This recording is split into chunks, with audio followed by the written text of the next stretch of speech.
오늘 본문은 우리가 너무나 잘 아는 말씀이죠. 교회 좀 다녔다 그러면 무조건 외우는 그런 말씀이 요한복음 3장 16절 말씀입니다. 그만큼 중요하다는 의미이기도 하고요. 또 그래서 이 요한복음 3장 16절을 복음의 압축판이라고 얘기합니다. 성경의 모든 말씀을 이 한 구절로 요약할 수 있다 하는 의미이지요. 하나님이 세상을 이처럼 사랑하사 독생자를 주셨으니 이는 저를 믿는 자마다 멸망하지 않고 영생을 얻게 하려 하심이라.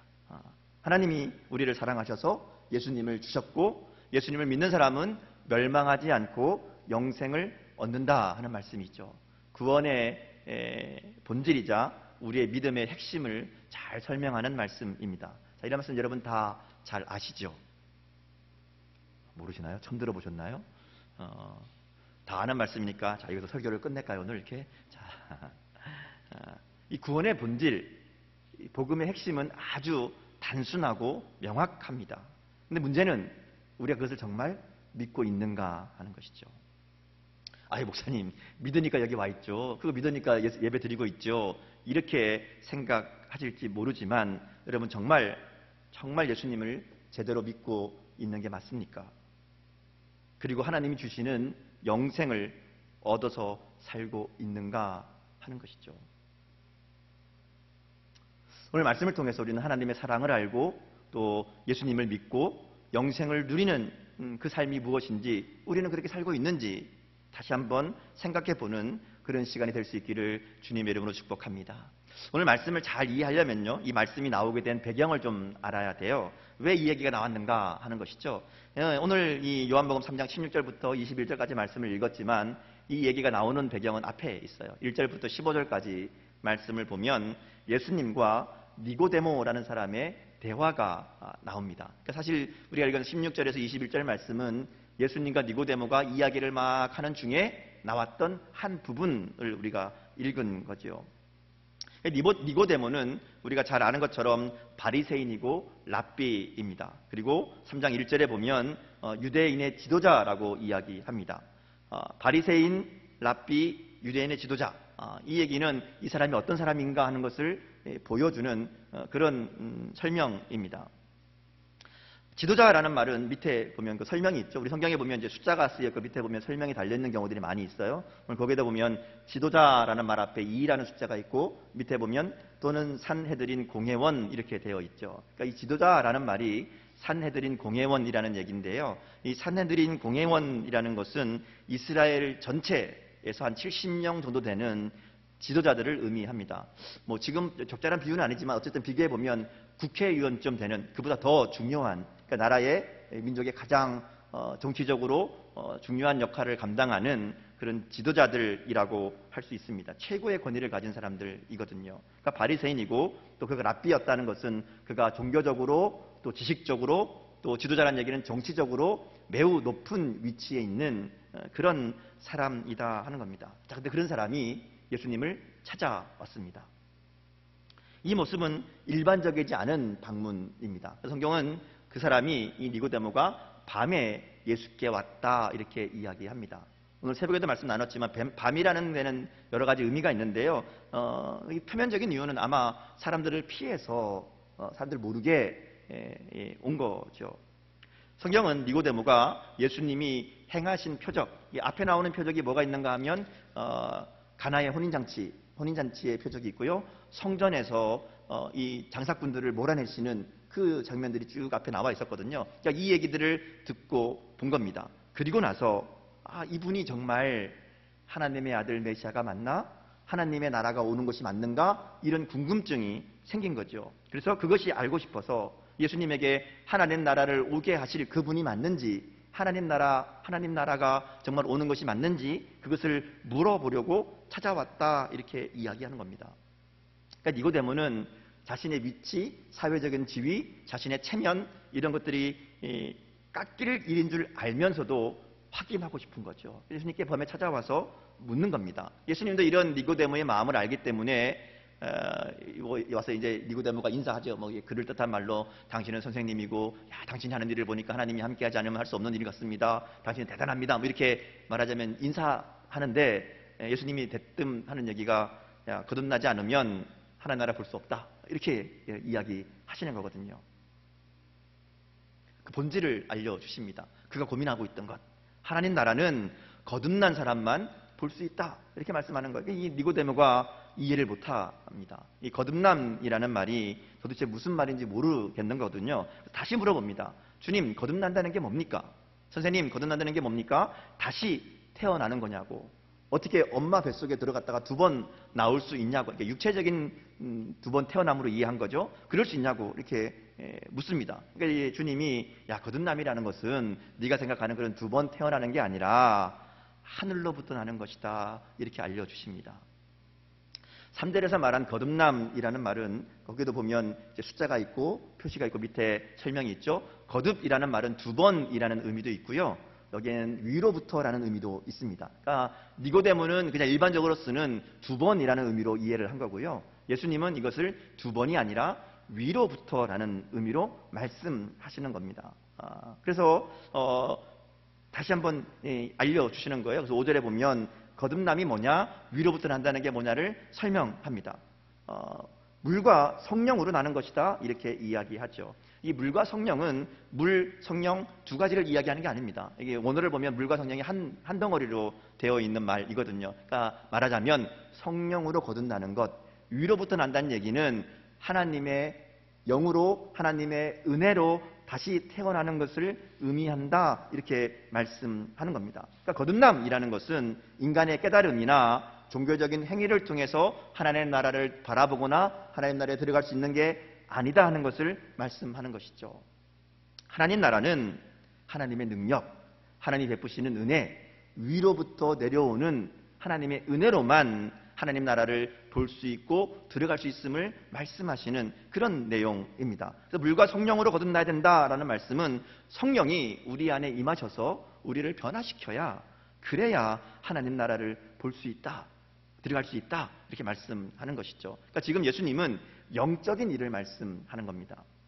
그래서 6절 말씀을 보면 예수님이 그런 얘기 하시죠. 육으로 난 것은 육이요, 영으로 난 것은 영이니 이렇게 말씀합니다. 그러니까 육으로는 아무리 다시 태어나려고, 아무리 변하려고 애쓰고 노력해봐도 니고데모 말처럼 두 번 태어난다고 해도, 아니 10번, 100번 태어난다고 해도 하나님 나라를 볼 수 없다 하는 것이죠.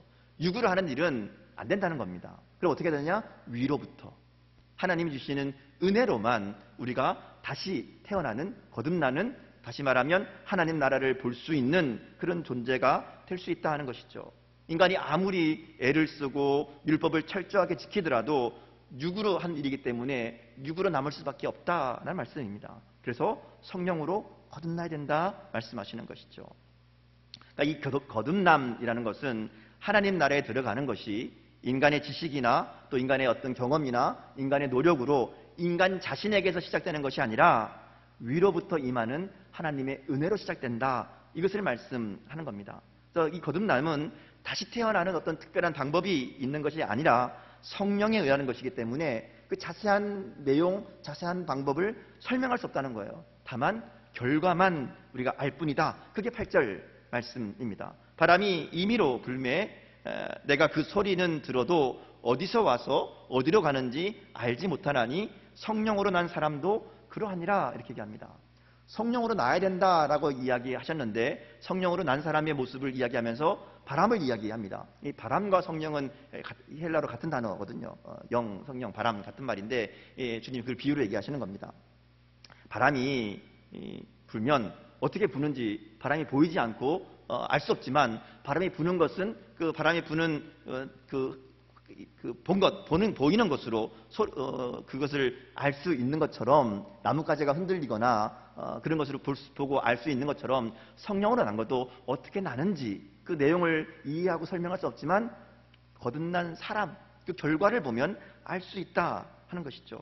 우리도 마찬가지잖아요. 우리가 구원받은 과정을 생각해 보면 스스로 이해할 수 없는 경우가 많이 있습니다. 물론 어떤 분들은 이 특별한 경험을 통해서 예수님을 만나고 회심하기도 합니다. 그러나 많은 경우 보면 신앙생활을 하다가 말씀을 듣고 예배를 드리고 하다 보면 말씀 가운데 어느 순간 하나님의 말씀이 들려지기 시작하고 이해되기 시작하고 그래서 자신의 죄가 깨달아지기 시작하고 그런 죄인을 향한 하나님의 사랑을 알게 됩니다. 그리고 그러면서 점점 이 거듭난 사람들은 분명한 성령으로 인한 변화를 경험해 가기 시작한다는 것이죠. 근데 이거 어떻게 된 건지는 이해할 수 없어요. 설명할 수 없다는 겁니다. 그래서 하나님의 신비라고 이야기하는 거거든요. 우리는 하나님의 은혜로 예수님을 내 마음속에 모시게 되고 예수님을 주님으로 고백하며 살아가게 되는 겁니다. 어떻게 믿어졌는지 설명할 수 없다는 것이죠. 이 말은 열심히 노력하고 열심히 신앙생활을 한다고 해서 구원받을 수 있는 것이 아니라 오직 성령으로 하나님의 은혜로만 가능하다 말씀하시는 겁니다. 그러기에 오늘 우리가 예수님을 믿게 된 것, 하나님의 은혜라는 것이죠.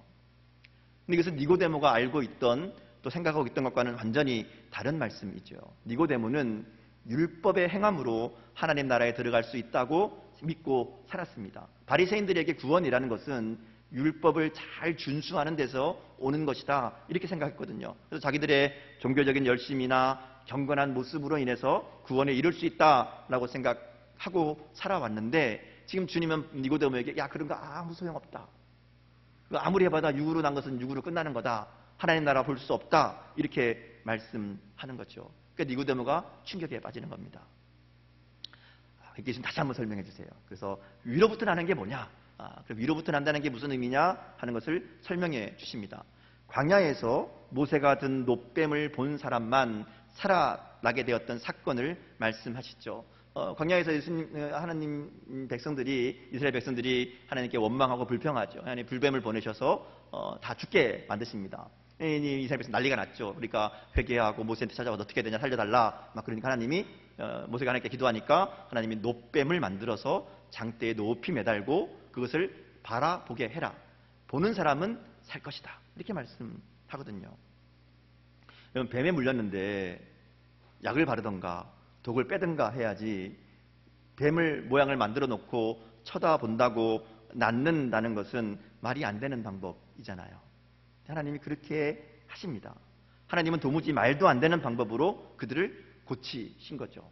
그래서 동일하게 우리는 도저히 이해할 수 없는 방법으로 하나님은 예수님을 이 땅에 보내셨고 그 주님을 바라보는 자들, 십자가에 달리신 주님을 바라보는 자들, 그 주님을 믿는 자들에게 구원을 주신다라고 말씀하는 거예요.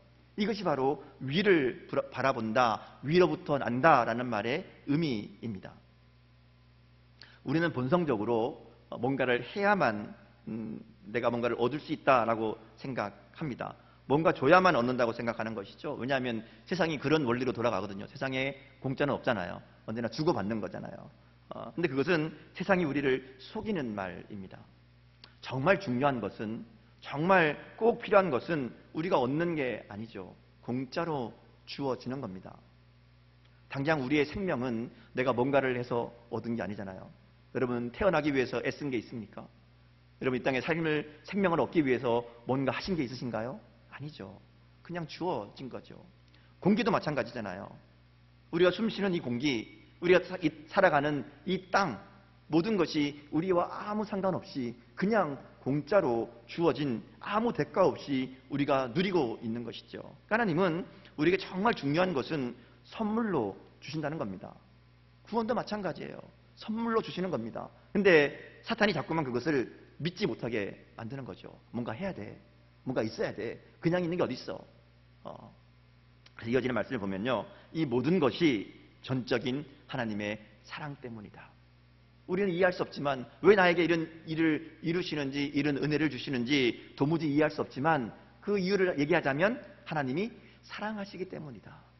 이제 이 얘기를 하는 게 16절 말씀입니다. 요한복음 3장 16절은 도저히 살아날 방법이 없는, 죄로 인해 영원히 죽을 수밖에 없는 우리들을 위해서 그 아들 예수님을 십자가에 매달기까지 하는 그 하나님의 사랑으로 그것을 믿는 자들에게 영생을 얻게 하시는 그 하나님의 사랑을 말씀하시는 겁니다.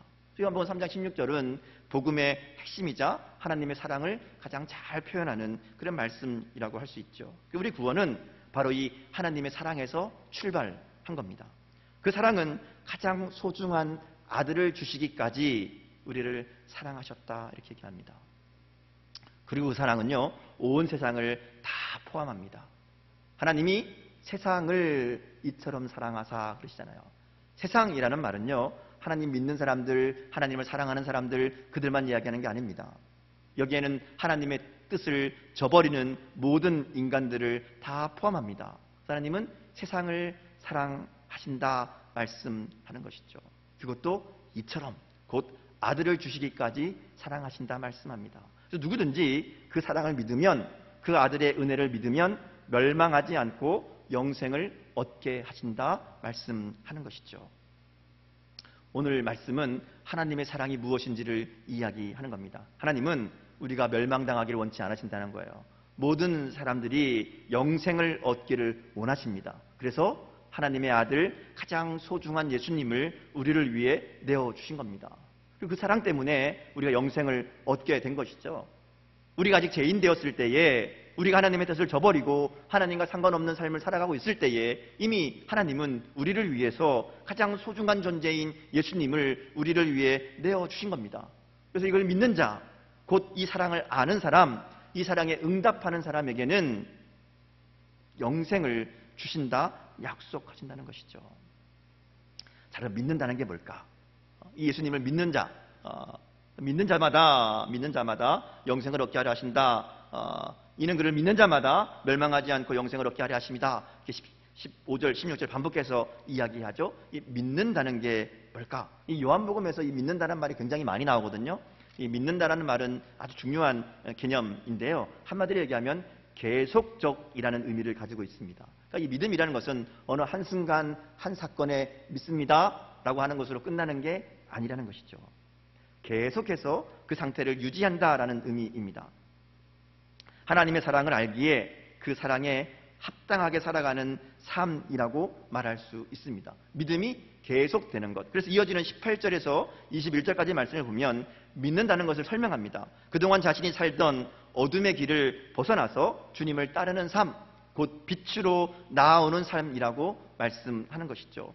어둠을 더 사랑해서 어둠에 머무는 삶이 아니라 빛 대신 주님을 바라보고 주님을 따르는 삶이 바로 믿는다라는 의미라는 겁니다. 내가 예수님이 나의 주님인 줄 믿습니다. 예수님의 십자가, 그 은혜가 나를 위한 것인 줄 믿습니다. 고백하는 것은 출발인 거예요. 그걸로 끝나는 게 아니라 그 믿음의 고백은 그 다음에는 어떻게 된다고요? 삶으로, 빛으로 나아가는 삶으로 이어져야 된다는 것이죠.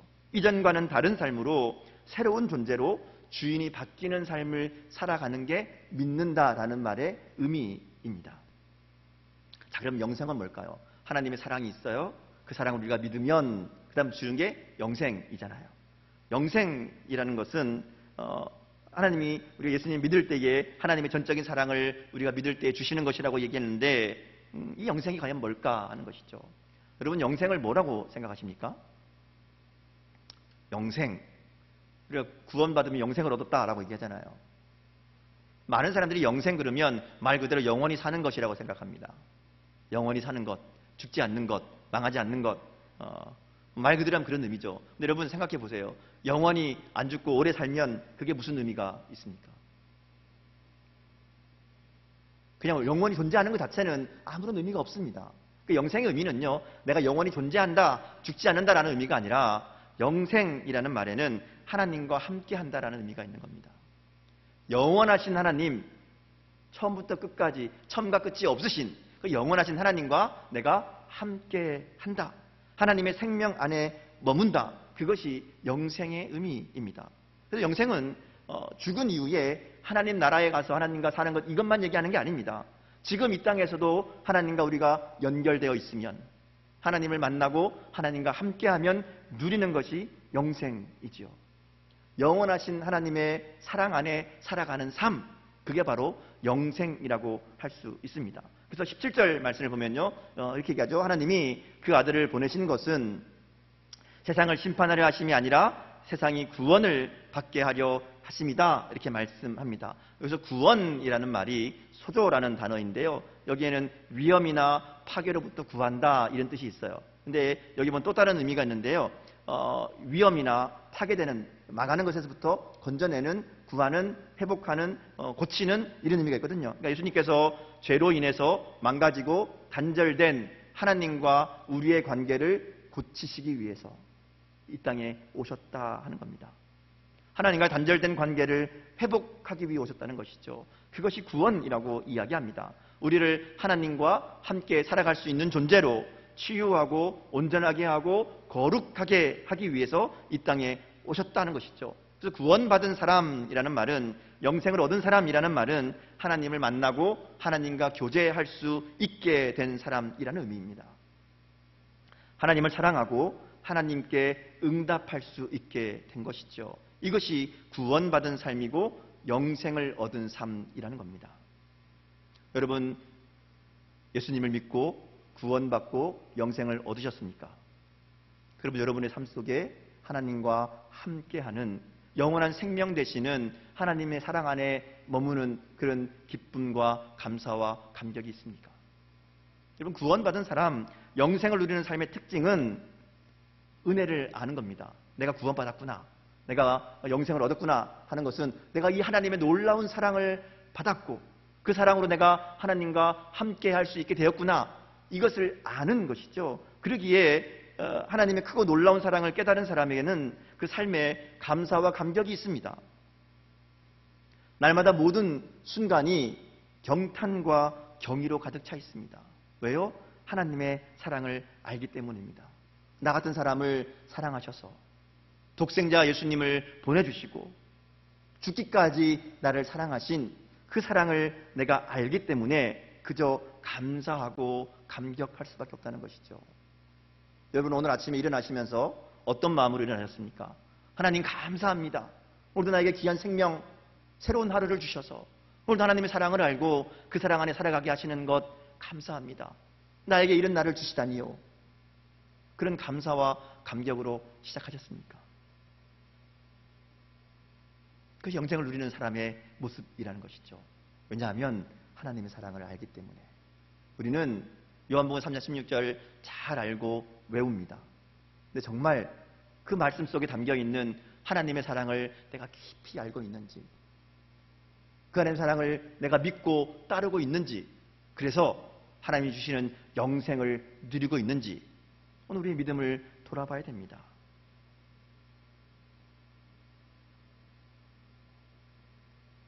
우리 영생을 얻었다, 구원받았다, 하나님 자녀가 되었다 말하면서도 사실 살아가면서 우리는 하나님의 사랑을 너무나 쉽게 잊어버립니다. 이게 우리의 문제이죠. 하나님의 사랑을 잊어버리니까 감사와 감격도 잊어버립니다. 현실에서 만나는 문제와 어려움에 마음을 빼앗겨서 내가 받고 있는 이 하나님의 놀라운 사랑을 잊어버린다는 것이죠. 영생의 기쁨도 잊어버리고 구원의 감격도 잊어버립니다. 그리고 어느새 신앙은 형식과 모양만 남아서 감사와 기쁨이 없는, 그리고 사랑도 없는 무덤덤한 신앙으로 살아간다는 것이죠.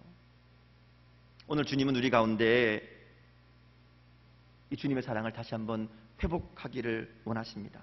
다시 한번 구원의 감격으로 살아가라고 말씀하십니다. 그래서 니고데모와의 이야기를 통해서 오늘 우리들에게 다시 한번 하나님의 사랑이 뭔지, 그리고 우리가 받은 사랑이 얼마나 크고 놀라운 일인지를 깨달으라고, 회복하라고, 그리고 그 믿음으로 살아가라고 말씀한다는 것이죠.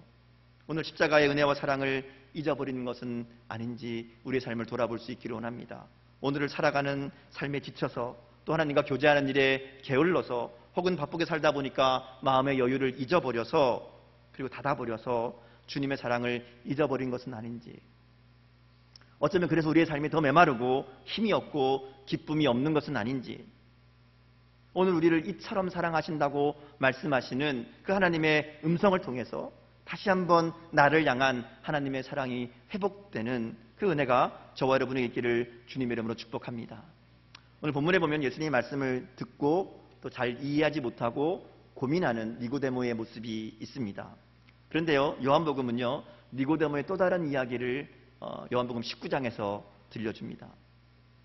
요한복음 19장 39절 40절에 보면요, 니고데모가 예수님이 십자가에 달려 죽으신 다음에 예수님을 장사하는 모습을 기록합니다. 예수님의 죽음은 그 당시로 보면 반역 죄인의 죽음입니다.